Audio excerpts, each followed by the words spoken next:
सोचो एक पल के लिए, अगर आज रात कोई तुम्हारे घर में घुस आए, तुम्हारी संपत्ति छीन ले, तुम्हें अपना नौकर बना ले और कहे कि ये सब तुम्हारी भलाई के लिए है, तो तुम क्या करोगे? यही हुआ था इस देश के साथ, लेकिन इस देश ने झुकने से इनकार किया। ये कहानी है उस संघर्ष की जो 200 साल तक चला, उस आग की जो करोड़ों दिलों में सुलगती रही, उन शहीदों की जिन्होंने अपनी जान देकर हमें सांस लेने का हक दिलाया। ये कहानी है भारत की आजादी की। लेकिन हर बार की तरह कहानी यहीं खत्म नहीं हुई मेरी जान, और आज मैं तुम्हें उस पूरे सफर में ले जाऊंगा, शुरू से आखिर तक। बात उस वक्त की है जब भारत सोने की चिड़िया कहलाता था। 17वीं सदी का भारत, मुगल सल्तनत का आखिरी दौर। देश में दौलत थी, बाजार थे, व्यापार था। हिंदुस्तान की रेशम, मसाले और हीरे पूरी दुनिया में मशहूर थे। यूरोप के व्यापारी इस सोने की खान तक पहुंचना चाहते थे, और इसी लालच में सन 1600 में इंग्लैंड की महारानी एलिजाबेथ प्रथम ने एक कंपनी को इजाजत दी भारत से व्यापार करने की। नाम था उसका ईस्ट इंडिया कंपनी। ये बस एक व्यापारिक कंपनी थी, कुछ अंग्रेज व्यापारी, कुछ जहाज और मसालों की तलाश। लेकिन तुम जानते हो ना, लालच की कोई सीमा नहीं होती। 1608 में अंग्रेजों का पहला जहाज सूरत के बंदरगाह पर लगा। मुगल बादशाह जहांगीर ने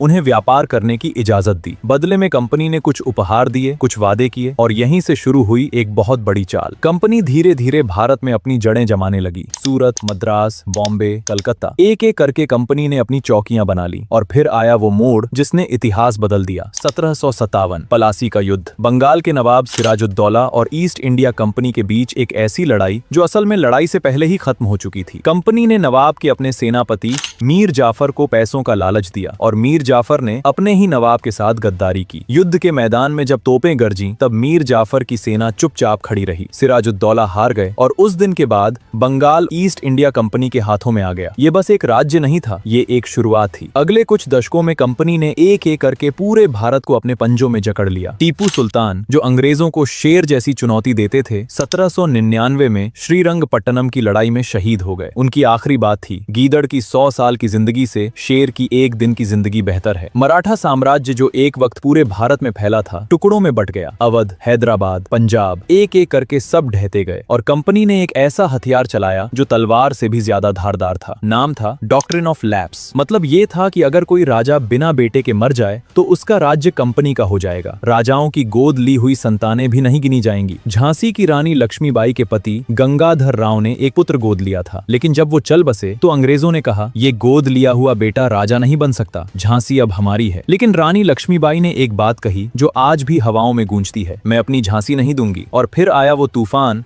जिसकी चिंगारी एक छोटी सी बात से उठी। 1857 ईस्ट इंडिया कंपनी की फौज में हिंदुस्तानी सिपाही थे। उन्हें नई एनफील्ड राइफलें दी गई थीं, और उन राइफलों के कारतूसों पर एक अफवाह फैल गई। कहा जाने लगा कि इन कारतूसों पर गाय और सूअर की चर्बी लगी है। हिंदुओं के लिए गाय पवित्र थी, मुसलमानों के लिए सूअर हराम था, और ये खबर आग की तरह फैल गई। मेरठ में 10 मई 1857 को सिपाहियों ने बगावत कर दी। ये बगावत सिर्फ कारतूसों की नहीं थी, ये उन 200 सालों की घुटन का विस्फोट था जो अंदर ही अंदर धधकती रही थी। मंगल पांडे की ललकार, रानी लक्ष्मीबाई की तलवार, बहादुर शाह जफर का आखिरी संघर्ष, सब एक साथ उठ खड़े हुए। दिल्ली, लखनऊ, कानपुर, झांसी, हर तरफ बगावत की लहर दौड़ गई। लेकिन ये क्रांति जितनी तेज उठी, उतनी ही बेरहमी से कुचल दी गई। अंग्रेजों ने कोई रहम नहीं किया। बहादुर शाह जफर को गिरफ्तार कर रंगून भेज दिया गया, जहां वो एक गुमनाम कैदी की तरह मर गए। रानी लक्ष्मीबाई युद्ध करते करते शहीद हो गईं। उनके घोड़े पर बैठी, तलवार हाथ में लिए, अंत तक लड़ती रहीं। 1857 की क्रांति असफल रही,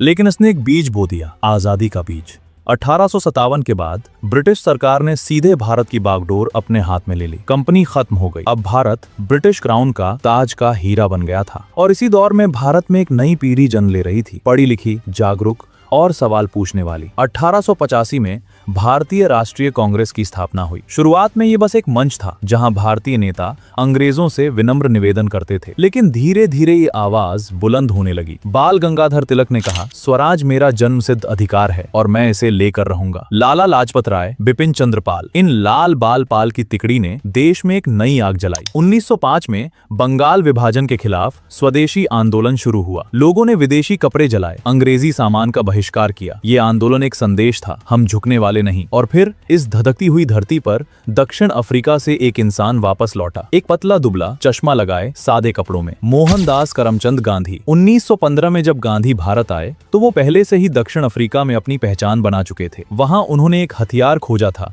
जो दुनिया ने पहले कभी नहीं देखा था। सत्याग्रह, सच्चाई की ताकत। गांधी का मानना था कि अंग्रेजों को उनके ही नैतिक सिद्धांतों से हराया जा सकता है, बिना हिंसा के, बिना तलवार उठाए। भारत आकर गांधी ने पहले इस देश को समझा, गांव-गांव घूमे, किसानों की तकलीफें देखी, मजदूरों का दर्द महसूस किया। 1917 में चंपारण, बिहार के नील किसान जिन्हें अंग्रेज जमींदार जबरदस्ती नील उगवाते थे, गांधी वहां गए, सत्याग्रह किया और अंग्रेजों को झुकना पड़ा। ये पहली जीत थी और इसने पूरे भारत को बता दिया कि गांधी कोई साधारण नेता नहीं है। 1919 जलियांवाला बाग। अमृतसर में एक बगीचे में हजारों लोग जमा हुए थे। बैसाखी का त्योहार था। महिलाएं, बच्चे, बूढ़े सब एक साथ। और तभी जनरल डायर ने आदेश दिया। गोलियां चलने लगीं। निकलने का रास्ता नहीं था। लोग कुएं में कूदने लगे। कितनी जानें गईं, ये आज भी सही से नहीं जाना जा सका। पर उस दिन जो खून बहा उसने हर भारतीय का दिल बदल दिया। रविंद्रनाथ टैगोर ने अंग्रेजों की दी हुई नाइटहुड की उपाधि वापस कर दी। जलियांवाला बाग ने यह साफ कर दिया कि अंग्रेज कभी भारतीयों के दोस्त नहीं थे और गांधी के दिल में कुछ और पक्का हो गया। 1920 में गांधी ने असहयोग आंदोलन शुरू किया। नारा था, अंग्रेजी सरकार से असहयोग करो, स्कूल छोड़ो, सरकारी नौकरियां छोड़ो, अदालतों का बहिष्कार करो, विदेशी कपड़े जलाओ। लाखों लोग उठ खड़े हुए। वकील, शिक्षक, व्यापारी सबने अपनी सुविधाएं छोड़ दी। और तब ऐसा लग रहा था कि अंग्रेज टिक नहीं पाएंगे। लेकिन 1922 में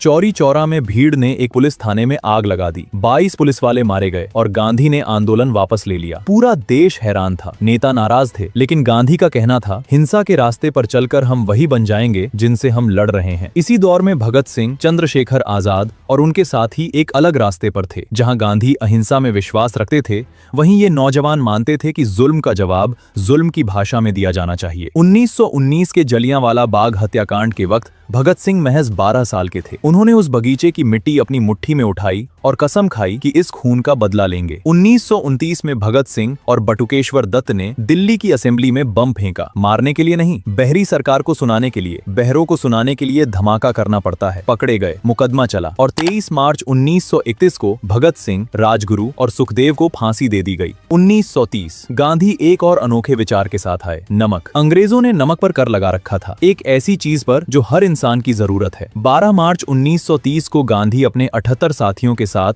साबरमती आश्रम से निकले। पैदल 390 किलोमीटर का सफर 24 दिन चलते रहे। जैसे जैसे वो आगे बढ़ते गए, लोग जुड़ते गए, हजारों लोग। 6 अप्रैल 1930 को डांडी पहुंचकर गांधी ने समुद्र का पानी उठाया और नमक बनाया। एक छोटी सी मुट्ठी नमक, लेकिन इस मुट्ठी ने ब्रिटिश साम्राज्य की नींव हिला दी। पूरे देश में लोगों ने नमक बनाना शुरू कर दिया। कानून तोड़ा, गिरफ्तारियां दी, लाठियां खाईं, लेकिन पीछे नहीं हटे। दुनिया देख रही थी और पहली बार अंग्रेज सरकार को एहसास हुआ कि ये देश झुकने वाला नहीं। 1939 में दूसरा विश्व युद्ध शुरू हो गया। अंग्रेजों ने बिना पूछे भारत को युद्ध में झोंक दिया। भारतीय सैनिक, भारतीय संसाधन, भारतीय जानें, सब अंग्रेजों की लड़ाई में। कांग्रेस ने विरोध किया, सब प्रांतीय सरकारें इस्तीफा दे दिया और तभी नेताजी सुभाष चंद्र बोस ने एक और रास्ता चुना। नेताजी मानते थे कि अंग्रेजों को भारत से खदेड़ने के लिए हथियार जरूरी है। 1943 में उन्होंने आजाद हिंद फौज को नई जान दी। सिंगापुर में खड़े होकर उन्होंने वो नारा दिया जो आज भी दिल में धड़कता है, तुम मुझे खून दो, मैं तुम्हें आजादी दूंगा। लाखों भारतीयों ने उनकी फौज में भर्ती होने की कोशिश की, महिलाएं भी। झांसी रेजिमेंट के नाम से आजाद हिंद फौज ने इम्फाल और कोहिमा तक अंग्रेजों को ललकारा। 1945 में नेताजी का विमान दुर्घटना में गिर गया। आज भी उनकी मृत्यु एक रहस्य है, लेकिन जो वो कर गए वो इतिहास में अमर है। 1942 भारत छोड़ो। 8 अगस्त 1942 को गांधी ने एक ऐसी बात कही जिसने पूरी दुनिया को चौंका दिया, करो या मरो। ये महज एक नारा नहीं था, ये एक ऐलान था। अंग्रेजों को अब तुरंत भारत छोड़ना होगा। अगले ही दिन सुबह अंग्रेजों ने गांधी सहित हजारों नेताओं को गिरफ्तार कर लिया, लेकिन इस बार कोई नेता नहीं था। फिर भी लोग उठ खड़े हुए। आम जनता, किसान, मजदूर, छात्र। रेलवे पटरियां उखाड़ी गईं, तार काटे गए, सरकारी दफ्तर बंद हो गए। अंग्रेजों ने दमन किया। लाखों लोग जेल में ठूंसे गए, हजारों मारे गए, लेकिन आग बुझ नहीं पाई। दूसरा विश्व युद्ध खत्म हुआ और उस युद्ध ने ब्रिटेन को तोड़ दिया था। आर्थिक रूप से, नैतिक रूप से भारत पर अब और राज करना ब्रिटेन के लिए संभव नहीं था। 1946 में ब्रिटिश सरकार ने माना भारत को आजादी देनी होगी, लेकिन तब शुरू हुई एक और कहानी जो बहुत दर्दनाक थी, विभाजन। मुस्लिम लीग के नेता मोहम्मद अली जिन्ना और कांग्रेस के नेताओं के बीच सत्ता की खींचतान। आखिरकार तय हुआ, भारत 2 देशों में बटेगा, भारत और पाकिस्तान। 14 से 15 अगस्त 1947 की रात, जब पूरे देश में जश्न था, गांधी दिल्ली में नहीं थे। वो बंगाल में थे, जहां हिंदू मुस्लिम दंगों में खून बह रहा था। वो अकेले उस आग को बुझाने की कोशिश कर रहे थे और लाखों लोग थे जो एक तरफ से दूसरी तरफ जा रहे थे, अपना घर छोड़कर, अपनी जमीन छोड़कर। तोड़कर। विभाजन की वो रात आजादी के जश्न के साथ साथ करोड़ों लोगों के लिए एक कभी न भूलने वाला जख्म भी लाई। 15 अगस्त 1947 दिल्ली के लाल किले पर लहराया तिरंगा। जवाहरलाल नेहरू ने वो भाषण दिया जो दुनिया के इतिहास में सबसे यादगार भाषणों में से एक है। आधी रात के वक्त जब दुनिया सो रही होती है, भारत जीवन और आजादी की नींद से जागेगा। उस रात करोड़ों दिलों में एक साथ खुशी और आंसू थे। खुशी 200 साल की गुलामी के बाद आजादी की, आंसू उन लाखों शहीदों के लिए जो ये दिन देखने के लिए जी नहीं सके। मंगल पांडे जो फांसी पर चढ़ गए, रानी लक्ष्मीबाई जो युद्ध के मैदान में शहीद हुई, नेताजी जिनका सपना अधूरा रह गया, और वो लाखों अनजाने चेहरे जिनका नाम इतिहास की किताबों में नहीं लिखा। उन सब के बलिदान का फल था वो तिरंगा जो 15 अगस्त 1947 को लाल किले पर लहराया। और आज हम उस आजादी में सांस ले रहे हैं जिसके लिए करोड़ों लोगों ने सब कुछ दांव पर लगाया। जब तुम सुबह उठते हो और बिना किसी डर के अपने विचार बोल सकते हो, ये आजादी है। जब तुम किसी भी धर्म को मानते हो, किसी भी भाषा में बोलते हो, ये आजादी है। जब तुम वोट करते हो, अपना नेता चुनते हो, ये आजादी है। ये सब मुफ्त नहीं मिला, इसकी कीमत चुकाई गई है, लहू से, जवानी से, जिंदगियों से। तो हमारी जिम्मेदारी है कि हम इस आजादी की कद्र करें, इसे मजबूत बनाएं, और जब भी कोई इसे कमजोर करने की कोशिश करे, हम उठ खड़े हों। क्योंकि आजादी तब तक ही रहती है जब तक उसकी हिफाजत करने वाले लोग होते हैं। ये देश उन लोगों ने नहीं बनाया जो बस जी लिए, इसे बनाया उन्होंने जो इसके लिए जिए। अगर ये कहानी तुम्हारे दिल को छू गई हो, अगर इन शहीदों की कुर्बानी ने तुम्हारी आंखें नम की हों, तो इस वीडियो को लाइक करो। ये लाइक बस एक क्लिक नहीं है, ये उन शहीदों को एक श्रद्धांजलि है। और अगर तुम चाहते हो कि ऐसे ही इंस्पायरिंग और अनटोल्ड किस्से तुम तक पहुंचते रहें, तो इस चैनल को सब्सक्राइब करो। भारत माता की जय।